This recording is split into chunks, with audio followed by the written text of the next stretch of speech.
Hello everybody, Reggie Time here, playing some 25NL full ring zoom on Pokerstars. Looking forward to making my first video in a while. I've had a very quiet August on the poker front for a number of reasons. Number one, it's been more devoted to spending time with my family because it's summer holidays. Number two, I've had some work being done around the house and I've had some IT problems. So overall, it's been a quiet month for the poker. I haven't made a video in God knows how long, which is no big deal. I don't keep making any promises. I have no obligations to make them. I just do them because I enjoy doing them, and I know some of you guys enjoy watching. So yeah, today the content is 25NL full ring. Who knows what it might be next week. Next week it might be 4NL on Unibet. Who knows? I do like to try and create like a broad amount of content, you know, not covering different games so much, but covering different sites, different stakes, just a little bit of something for everybody. So we're playing this tonight. I just fancied playing it. Sky wasn't too busy. I couldn't really get in many good tables. I was like, you know what, Sky, I just want to play some poker. I've finally got some time to play. I don't want to be sat staring at empty tables after the night waiting for everybody to join me. So he's loaded up. I didn't particularly want to play 6-max zoom because I'm not sure how big, if any, edge I have at, say, 15L zoom. Doubt I have much of an edge if I have one at all. 25NL zoom, it's probably small. In these games, it's probably much bigger than it is at 6-max. And on top of that, I mean, I'm a nit. I have no shame in admitting it. It's no secret amongst the people who follow my videos or people who know me from discussing poker with me. I'm a nit, so I quite enjoy playing full ring anyway. The problem with playing full ring zoom is it doesn't hold my attention like over a period of time. It'll hold it for a night or 2 nights or something, but it won't hold it for weeks and weeks, unfortunately. And we're going to 3-bet. Someone here is opened. He's opening 21/3. So I'm just going to presume he's got a good hand here. He's just not going to fold it to a 3-bet. If he's only opening 3% of hands so far. Oh shit, I didn't know he had such a crap stack. Never mind. Anyways, we'll get it in and we'll hope to hold. Looks like we're going to hold. Oh, deuce. Nope. We hold. So yeah, I mean, I wish I had the I don't know how to describe it really. Can I believe I could make a reasonable hourly 4 table in these games? So what could we get? 1,000 hands an hour? I'm gonna guess before rate back. Well, with maybe before rate back and winning 3 or 4 blinds 100, I would guess, which is going to be well over 1,000 hands per hour. Call that 1,000 hands per hour. 4 bigs 100. What's that? That's $10 an hour before whatever stars coins you get. So I don't know. I think I could probably make $12 an hour in these games, which is enough for me for how much I play poker, for how much I need to make from poker. It's enough. The problem with it is it gets a bit boring night after night after night. It gets very Groundhog Day. There's nothing really interesting or exciting ever happens. You never really see, like on the Sky, you can sometimes log in some nights and you can get 5 or 6 tables with just like maybe across those 30 seats you've got maybe 8 or 10 really big fish, and you know it could be a really good night and it can be exciting, taking like a £250-300 night down, just playing 30 and at least it's pretty exciting. You're not going to have those kind of nights really playing on Pokerstars full ring zoom, and it just does get a little bit boring sometimes, but I do like to play it from time to time, and I've got this like, not ambition, but I'd like to somehow force myself to be able to just say, you know what, I'm going to play a month of 25NL zoom, I'm going to play whatever 80,000, 100,000 hands, and I'm going to see where I stand with it, because I don't actually know where I stand with it. I'm just guessing that my win rate's 4, could be my win rate's 2, could be 6, who knows. The games aren't tough, they're just nitty and grindy. You're not being put in like tons of tough spots. Like if you played 1,000 hands an hour of 6-max zoom, you're going to be in all kinds of like mind-bending, soul-crushing spots. It just isn't the same at full ring. It's very boring.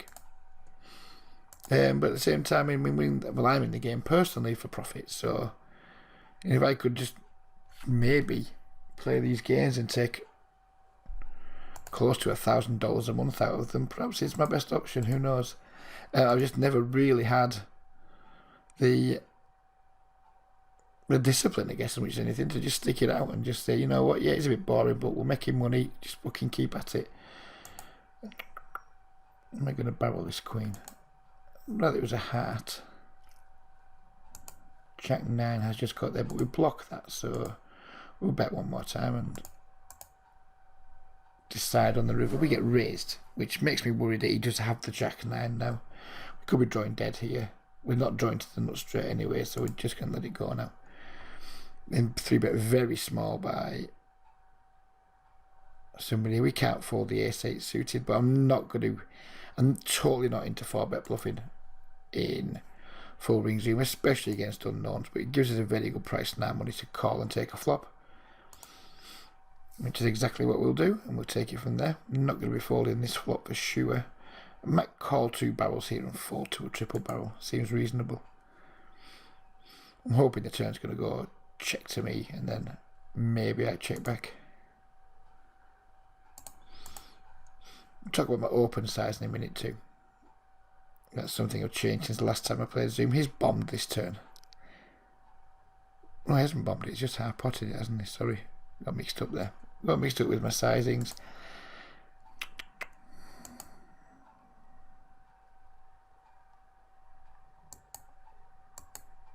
And we're just going to make a tight fold. I don't think Zoom's 25-0 full ring Zoom's a place for making like many big or maybe loose calls with that, just like top pair shitty kicker, that type of thing. So yeah, disappointing there. We have to call the 3-bet, we have to call the C-bet.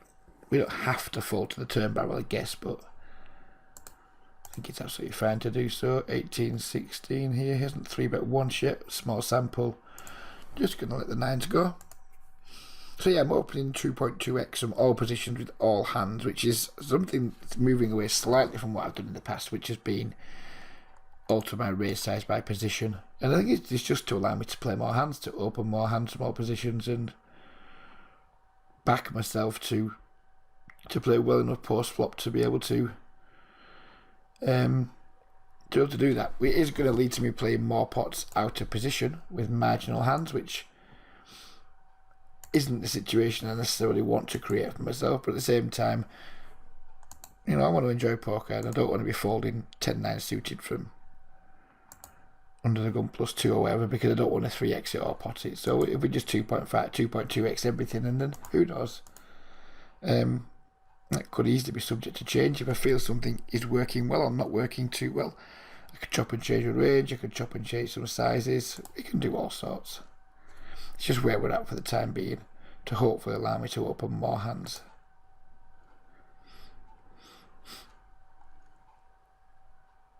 I've not been playing super loose so far. I played about 1,000 hands before I started making the video, and I'm currently running at 14-10, which to you 6 max guys might seem really nitty, but in full ring terms it's tight, but it's not uber neat. And I have been 4-tabling, which is naturally makes me play tighter. I think playing 2 tables I wouldn't be 14-10. I'd imagine I'd be more around the 18-13 sort of range, but happy enough. We're not going to... I considered leading this flop slightly, but we're just such heavy traffic. And we have to call once here because we have like the pair, we have the backdoor flush draw, backdoor straight draw. It's a pretty big bet. Well, there's lots of good turn cards for us. This is one of the situations of being out of position with marginal hands, is you get put in this sort of spot a lot. I've no fucking clue what this guy's doing. So you really check a monster just to get the chance to possibly hold the button stabbed.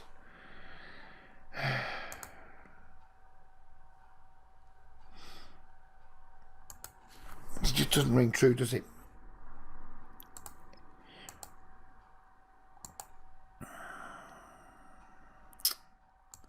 Having said that, it's just one pair. We're going to fold it. Didn't make sense to me, that. But yeah.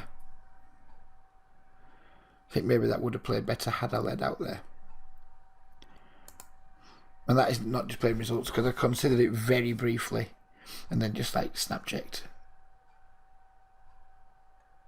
Which is, maybe I could have put more thought into that. I think leading out, it makes the hand play easier for me. It gives me a better handle on what's happening in the hand. And then, yeah, it doesn't stop me getting raised like in that situation there. But when we check call that board, we never really got a very strong hand. So it does give people license to just say, you know what, I'm just going to put a little raise in here and see if we can make some folds. So yeah, perhaps I'll maybe want to start building some donks into my range. That wouldn't be the worst place to start, I don't think. 12, 9, it only steals 25%, that seems low. Queen 10 offsuit, we'll pop that into my 3-bet bluffing range, I think, and take it from there. Seems too weak to call with, but folding doesn't feel great either versus a cut-off open. We get 4 bets, so we've got a super easy fold coming up.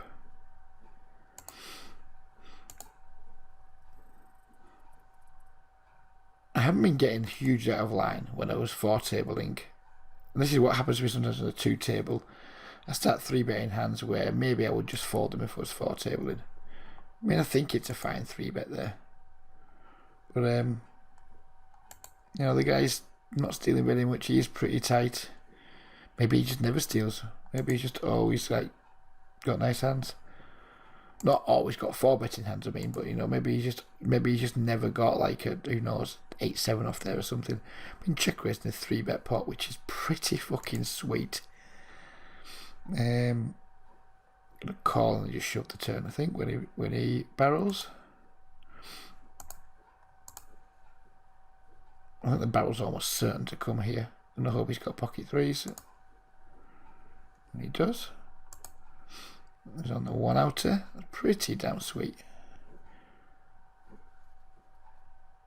Cooler for him, of course. I mean, don't call 3-bets out of position with small pairs would be my solution to that problem he got himself in there, especially in full ring. You know, we can call 3-bets in position with them if they're small, or, you know, we can call opens with them to set man like I'm about to now. I think if you're playing any form of poker and you're constantly set mining out of position in 3-bet pots, I just think you're just going to, long term, you're going to be lighting money on fire unless you know your opponent is particularly spewy, or, you know, you can firmly put him on like that overpair, so you're always going to get paid when you hit your set. Otherwise, I just think you're setting yourself up for quite a lot of pain. Again, another time you could do it is if you're really deep, maybe. Generally speaking, we don't want to be set mining out of position, in my opinion. And I'm sure there's lots of guys out there that'll think, what a load of bullshit, you know, and never full pocket pairs to 3-bets. It's just my opinion. Take it for what it's worth. Well, dismiss it. It makes no odds to me. But anyway, making a video, so I comment on hands and offer my opinions on things. Some people don't like them, some people do like them. Some people don't know whether they like them or not. Who knows?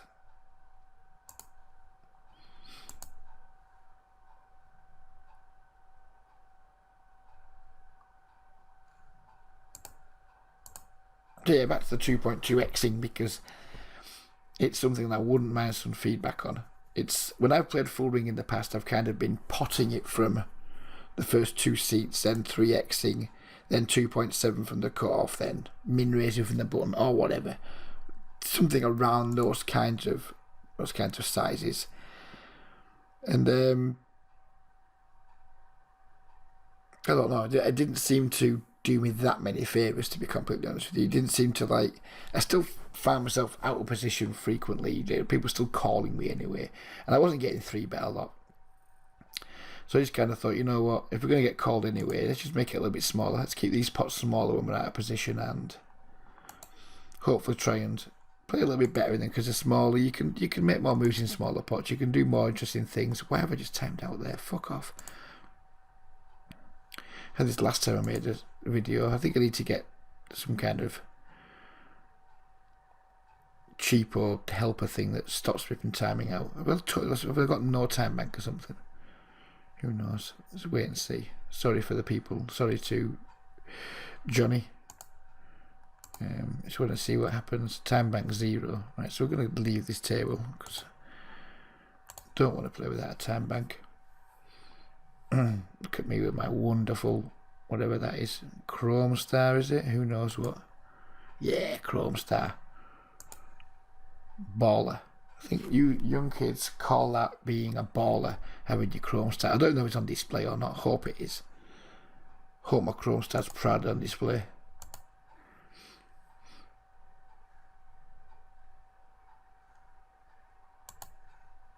We've got a time bank at this one. Double check on table 2 to make sure we've got a time bank, I think.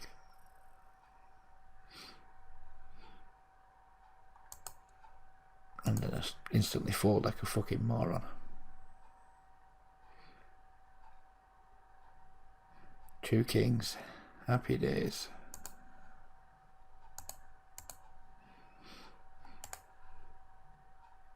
Sorry for the glitching you're seeing. It's because I got a brand new laptop earlier this month, and within days the hard drive packed in, so it's been sent back to Germany to be fixed. Rather than just send me a fucking new one, they said no, we'll get it fixed for you. So I'm playing on my old laptop, which isn't great, and it's not enjoying Javaro very much. So hopefully the glitch isn't causing you too many. I'm not disturbing you. I'm going to just check call here, just allow him to carry out any. If you have any plans to float me, give him a chance to do so. The 8's shit because now 10 Jack gets there, and he doesn't always stab 10 Jack on the turn. So I could block this, I guess. Try and just get value from like Queen Jack. That's what I'm going to do. Just going to bet 1/3 pot, 4-2 raise. Check back on table 2 with my pair plus flush draw. I think it's just too thin for value his second pair. I still think it's too thin. And he had the Jack, so in that particular instance I was right, it was too thin. It's just how passive these games play, and it takes quite some adjusting to. I mean, things that like slam dunk value bets on in some games just aren't in these stars full ring games. You know, I don't think you get too much joy value betting second pair on these games very often, or for more than one street anyway. 2-8 here on Jack 5-5. We're gonna just make a pro bet, see what happens. Chance we have the best hand. If we get called, we're not going to be looking to put too much more money in the pot, but hopefully we take it down. Now, there's lots of overcards and nasty cards that can come, and that if we just let it check through, there's a reasonable chance we had the best hand, and it looks like we did have the best hand. Pretty exploitable doing that sort of thing, I guess, but he's better than checking to the guy on the button who then just puts you in lots of tough spots by betting, and then all of a sudden you don't know what's going on in the hand. You never know when to give up on the check call bit. 10/5 over 139 hands. We have 2 queens. I mean, I don't like 3-betting 10/5s. Really don't like doing it. We have 2 queens and I'm sick because now this happens. I'm like, now what? Do we really have to fold 2 queens to a 10/5? Or to 3-bet 60%? I think we do. See, I probably shouldn't have 3-bet them. As daft as that sounds, and I'm fully aware how fucking stupidly nitty that sounds. 10-5, you know, he's playing 10-5. You know, the guy's plays 130 hands, he's only raised 5% of them. 3-betting queens, fucking grim. Absolutely grim. I'd be very interested to see what you guys think about that. I think the 3-bets, I don't care that it's 10-5. He's not going to be 10-5 from the cutoff. One would imagine. I mean, who knows? He just fucking might be. One would imagine he's not going to be 10-5 from the cutoff, but who knows? Maybe he's still only maybe playing 17-12, or who knows what. Yeah, it was a peculiar one. Anyways, let's get a new table up. Where is it? Does it come up or what? Oh, there it is. There you are. Over you come. Away you go. Tile. What was your uncle? Off we go again. Yeah. I'm going to post that hand in a few spots because it felt shit 3-bet folding it. And I kind of didn't want to 3-bet it in the first place, almost. But then I was just like, we have to, you know. It's 2 queens versus a 2.5x from the cutoff. How can we not 3-bet? But then when he 4-bets and he's playing 10/5, you're fucking sick. You're absolutely sick that he's 4-bet. I'm going to call this guy because he's 45-27. He's probably one of the worst players in the pool, I would guess. And this person, the big blind, doesn't look like he's much of a squeezer. Albeit again, small sample size, but 22/1, 0% 3-bet so far. And I want to play pots with a guy who's playing 45-27. Well, I don't want to 3-bet him because I don't think he's going to fold because he's playing 45-27.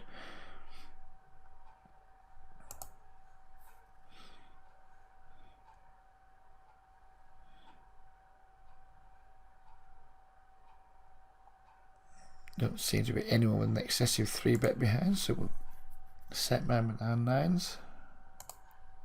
That's not to say we're never going to get squeezed just because people don't have high 3-bets. It doesn't mean they're not going to wake up with the hand sometimes, but again, that's the sort of situation where in 6-max you're kind of like middle pairs. Do we call? Do we 3-bet with them? In full ring, I'm much happier just calling with them, trying to flop a set, expecting not to get squeezed too often. This person's C-bet 67%. 2 overcards to my 9, so he's going to let them go. You have to be disciplined playing these games. If you're not disciplined, you're going to find it too hard to get the job done. You're going to be disciplined in making some good, solid, confident folds.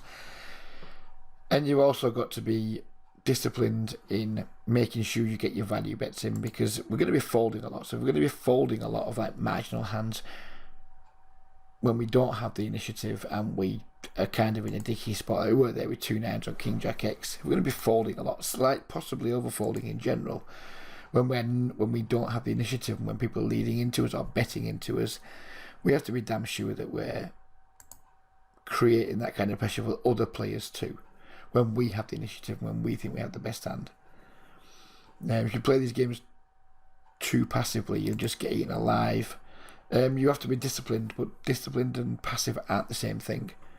Some people sometimes get them mixed up and or get the two sort of all jumbled together.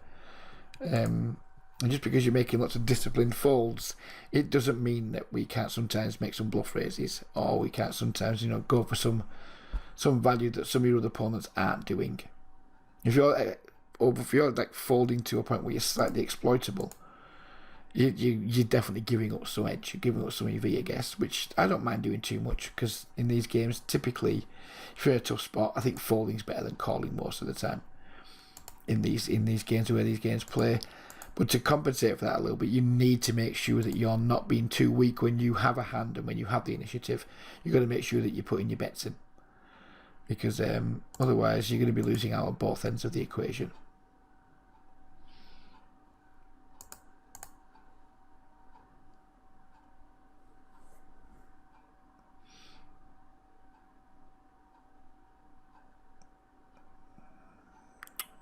Talked earlier about not folding to 3-bets out of position. Sorry, to folding small pairs to 3-bets out of position. But when some guy makes it less than 4 big blinds and you're 100 blinds deep, this would be a mistake. If he'd made this $1.85, $2, something like that, I wouldn't even think about calling.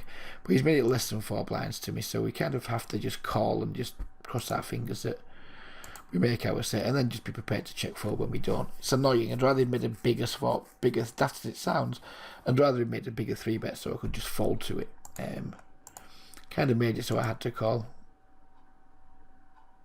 And then just check fold every time we miss, which is going to be whatever it is, 88% of the time, is it? So that 87% of the time. Be prepared to fold, basically.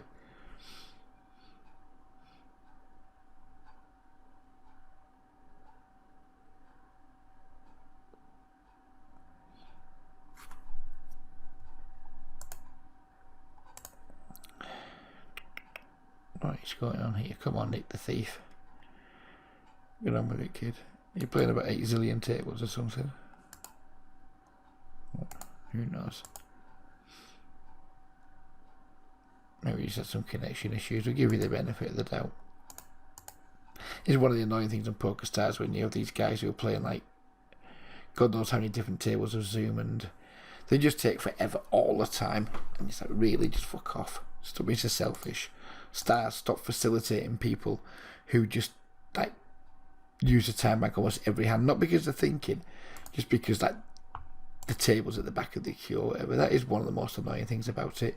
I hope not to do that. I know I sometimes tank when I'm making videos because I'm either thinking out loud or as I'm talking about a hand on another table, but when I'm playing, I do like to try it. When I'm playing and I'm not making a video or anything like that, I do like to try and keep the game moving as best I can. 33/22, small sample size, location of Chivaro. Don't make it easy to find fucking locations, does it? I'll just call for now then. Taiwan. I have no opinion on the state of Taiwanese poker. Could be good, could be bad. No clue. I know they weren't very good at making video recording televisions back in the 80s. That was a long time ago. We've been squeezed by 21-15. I think this is just super unlikely to be a bluff.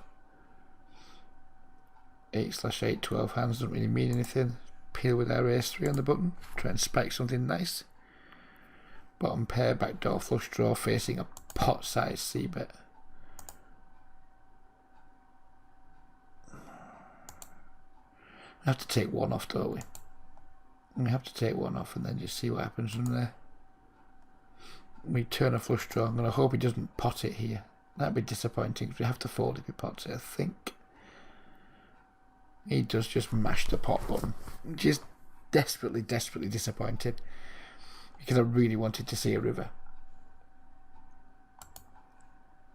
I mean, we don't know this guy. There's a small chance we could be ahead, I guess. It was like some flush draws, some like heart draws or something.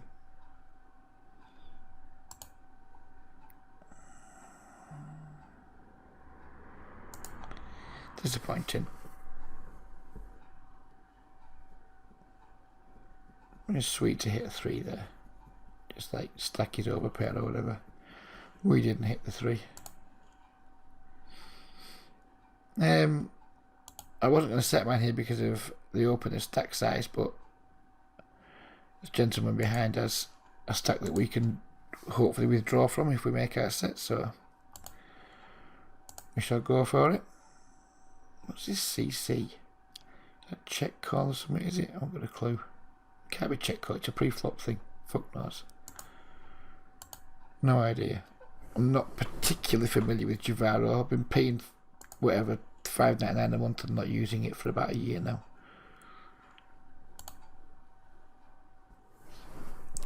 I want to raise from under the gun against somebody we have no hands on, so there's no point looking into anything. Maybe his location might give us some help. Russia doesn't really help, and we've got a 11/6, 12/12. We have to squeeze here. What's that in big? That's 16 big blinds. We'll go with 15 bigs.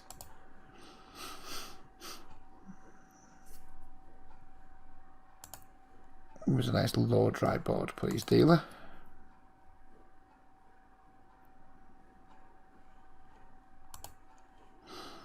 Deuce, deuce, 3.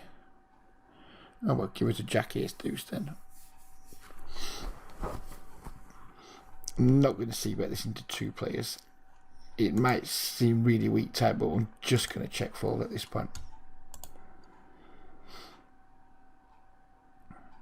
Behind to pocket jacks, pocket kings if people don't always fall bet them pre, behind to ace x. Not ahead of very much, and the hands we are ahead of just wouldn't call the bet, so I'm afraid this one's going to let this one go. I want to see it though. Oh, we don't get to see it, so never mind. It's disappointing, you know, we squeezed 2 players and then it's come down the ace jack, which is pretty shit flop for 2 queens, to be honest, because people can play pocket jacks exactly that way. You know, like ace king, and not 4-betted pre in these games for sure. It's disappointing, but again, it's what I was saying about earlier. We have to be disciplined. We can't just go randomly spewing c-bets off there or check calling, because it's just super unlikely we're going to get to showdown with the winning hand. The only way we get to win that hand really is if it checks through and maybe we turn a queen or something, or maybe they just allow us to check it down because one's got whatever pocket 8s and one's got pocket 9s or something. But usually once the ace jack flop pops out and we're out of position with 2 queens, it's got to accept it's irritating, but it's game over. That's my take on it anyway. Maybe that's a much harder spot in tougher games, in bigger games with better players. I don't think it's a particularly tough spot in 25 and Zoom full ring. It's an irritating spot, but I don't think it's a tough spot.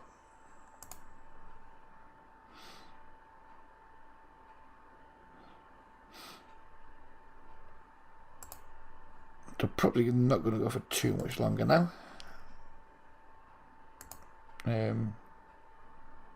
Maybe just go till 30. We'll go to the next interesting hand, I think, whatever that is.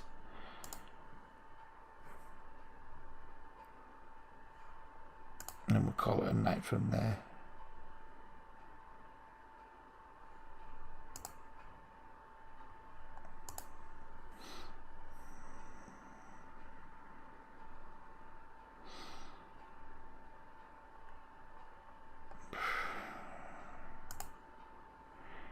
Feels weak to just complete there. Check raise with my flush draw.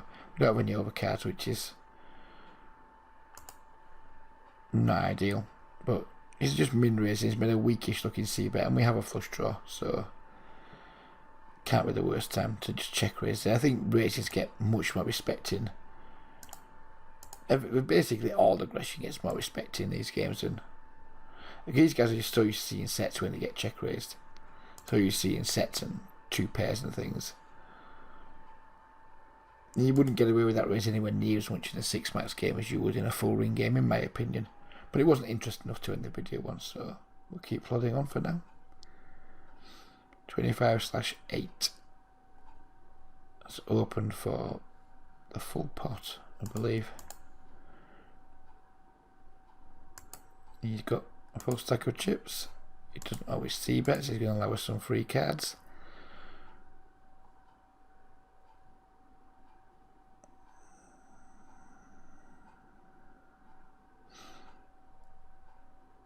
Wow, where are these getting all these fucking flops from? Where are they getting them all? Full to 0, albeit it might be a small sample size. But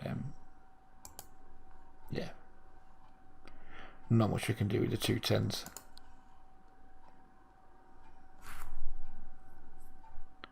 For me, maybe it's a mental game, but this is why the 2.2 helps me better.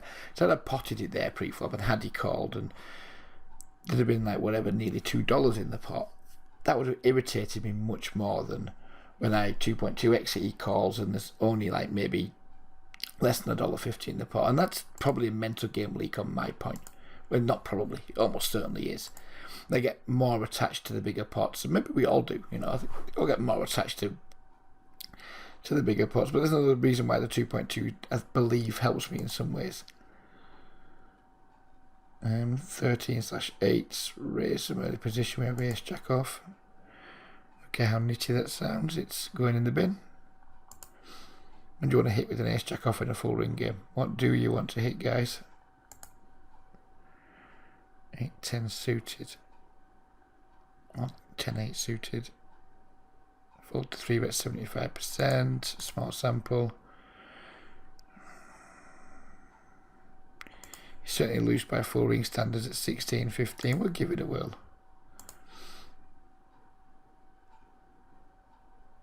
We are using stats of a very small sample size here to possibly make a spewy play. Well, not spewy play, but dangerous play. But 16-15 by full ring standards is on the looser side. 75% full to 3 bets high-ish if it's a reliable sample. I mean, Christ, look at mine this session, 90. I've been trying to be super disciplined. So even though everything's over a small sample, it added up enough for me to just at least try and make the play. I mean, the samples I was nowhere near reliable enough, but we only had those stats to go on, and I didn't particularly want to just call me 10-8 suited. We've been 3-bet again out of position, but again it's just such a ridiculously small 3-bet, we can't fold. We do not spike a set. Probably going to just check fold.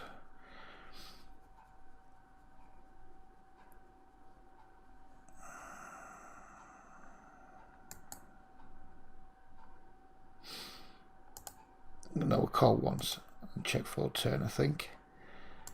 And raise our set on table 2 because the board's super wet. He's going to be folding over pairs to a single raise, and good for him. If he's just c-betting air, well, I don't want the board to go too shitty for me and like either kill my action or kill my hand. And we're just going to check fold here. And I probably should just check folded the flop, but in the back of my mind, it's like, well, you know, if he's auto-stabbing ace king, he might slow down on the turn. He might. And again, he might not. So it wasn't my most stellar moment.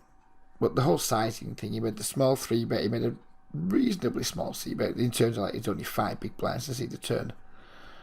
It's probably a losing call long term, that I would imagine, but not by too much. And sometimes we will spike a set, which would be sweet. But yeah, I think that flop call wasn't great with the 2-8s.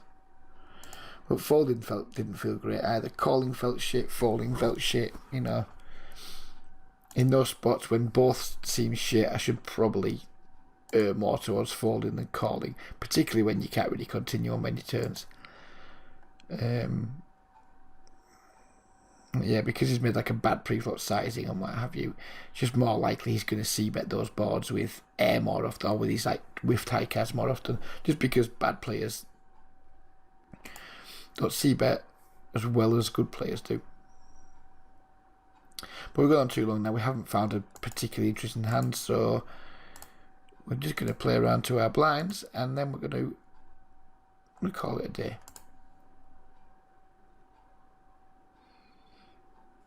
100/60 over 10 hands.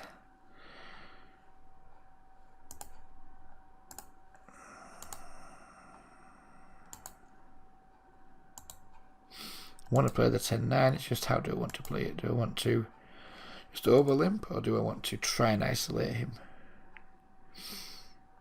I will try for the isolation play, I think.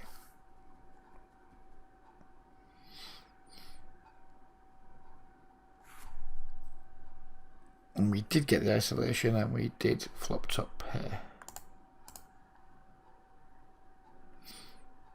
It min donks into us.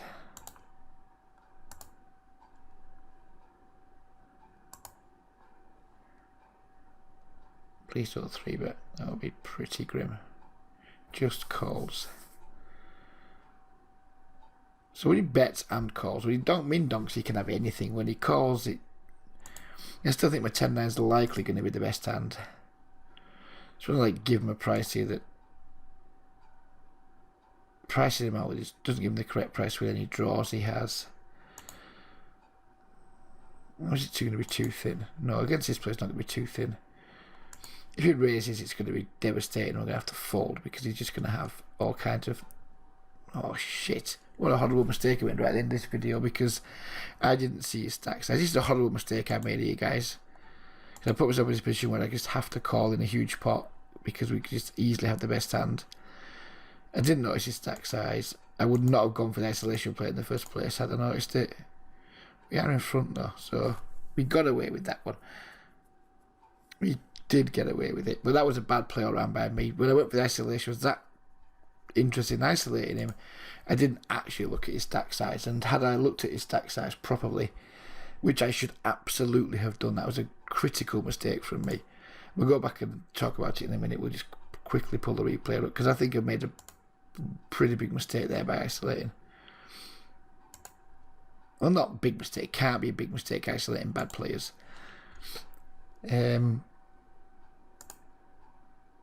But we'd only started the hand with 50 blinds. So therefore, when we make it 6.5 blinds pre-flop, in my opinion, that's way too big. In my opinion.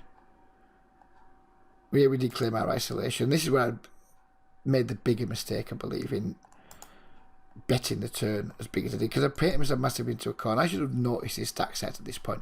I was thinking I'm going to bet and fall to a raise, and I just, for some reason in my head, I didn't check his stack size, and I presumed he had a normal stack size. I presumed we were playing around $20 behind. I was going to bet 4-4 to a jam or whatever. That was going to be the plan. Fortunately, we got away with it because he was so bad that he just had the 6-8 in this spot, and he just had check call with his gut shot or whatever it is, and hit a pair on the turn. So we got lucky. But this is a lesson to all of you guys. I autopiloted this hand. I was talking about it. Thought I was thinking about it, and I autopiloted. I missed a critical bit of information, which would have definitely altered my sizing. I would have bet the flop small. I would have made the isolation smaller. I would have bet the flop smaller. I would have bet the turn smaller. As it happens, we got away with it. In fact, we made money from our mistake. But typically, pay attention, guys, because if we make too many of these silly mistakes over the course of a month, it's really going to hurt our win rate. So I'm happy to call myself out. I made a mistake that hand, and I got away with it. Hopefully, it's helped you guys. By thinking, you know what, I make that mistake sometimes too. And there's no shame in my game. We all make mistakes when we play. I don't care who we are. I mean, you can pick holes out of every video you ever see that anybody ever makes. Well, if you can, if they're making them with honesty and they're just not waiting till they produce a really good video where they do everything perfectly. So I have no shame in that. It's a mistake that I've made. I've got away with it. Hopefully you guys have learned from it. Hopefully I'll learn from it going forward. And yeah, we'll see you next session. I hope you enjoyed the video, and yep, we'll see you all soon. Who knows where I'll be playing, who knows what I'll be playing, but it'll should be as big a surprise to me as it is to you guys. Bye bye for now.